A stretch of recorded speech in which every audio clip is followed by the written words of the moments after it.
और वो विशेष तौर पर जो इंजीनियरिंग वर्क्स का टेंडर होते हैं, अभी तक इंजीनियरिंग डिपार्टमेंट अपने आप तय करता था, लेकिन उसमें से भी जैसे स्लाइड डिस्पोजल के सामान खरीदने के टेंडर हम करते हैं, उसका जो निर्णय है वो यहाँ चीफ मिनिस्टर के लेवल पर जो कमेटी होती है उसमें होते हैं।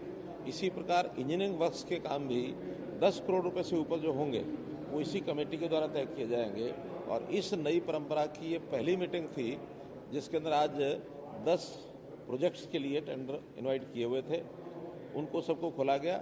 लेकिन कुछ चीज़ें टेक्निकल ऐसी चीज़ें थी जिनकी क्वायरी की गई तो ठीक उसका उत्तर जो नहीं मिला, जिसके कारण से 10 में से केवल 4 टेंडर ही फाइनल हुए और वो 4 टेंडर की कुल कीमत 157 करोड़ रुपए थी और जिसमें से नेगोशिएशन के बाद 2 करोड़ 62 लाख रुपए की बचत भी हुई।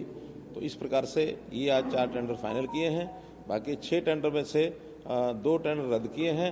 4 टेंडर का कुछ क्वायरीज हैं जिसके कारण से उनको डेफर किया गया है और अगली मीटिंग में तुरंत उनको टेकअप किया जाएगा। सर, आज इसके अलावा अपनी बैठक के लिए आप जा रहे हैं, विधायक दल की बैठक आप करने जा रहे हैं। अमूमन आप करते हैं, लेकिन आज विधायक दल का रहे हैं। आज तो सिंपल उनसे एक फीडबैक लेंगे कि हमारा जो बजट पेश हुआ है उस बजट का फीडबैक क्या है और उसमें जो भी कुछ बातें हुई हैं वो उसका भी सब ध्यान करेंगे। और एक जिसको है ना रूटीन की बैठक है, कोई बहुत अलग विषय इसमें नहीं है। सर, G20 को लेकर कल से शुरुआत हो रही है सर।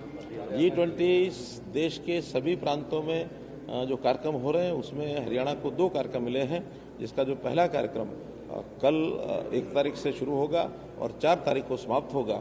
कल उसमें सायकाल के एक समय में मुझे भी जाना है और मैं समझता हूं कि हमने हरियाणा में ऐसे सब देशों के लोगों का अवगत करने के लिए अपनी जो व्यवस्थाएं की हैं और एक हरियाणा की एक अच्छी याद वो लेकर के जाए, इस प्रकार के कार्यक्रमों की संरचना की गई। सर, टेंडरिंग को लेकर के सरपंच नहीं मान रहे, कल प्रदर्शन की बात जैसा विषय पहले था वैसा ही है और उसमें हमने कहा है कि हम इसको एक बार सफलतापूर्वक करने के लिए जो भी कुछ करना होगा उसको पूरा करेंगे। कोई कठिनाई होगी तो इसको बाद में विचार करेंगे। धन्यवाद।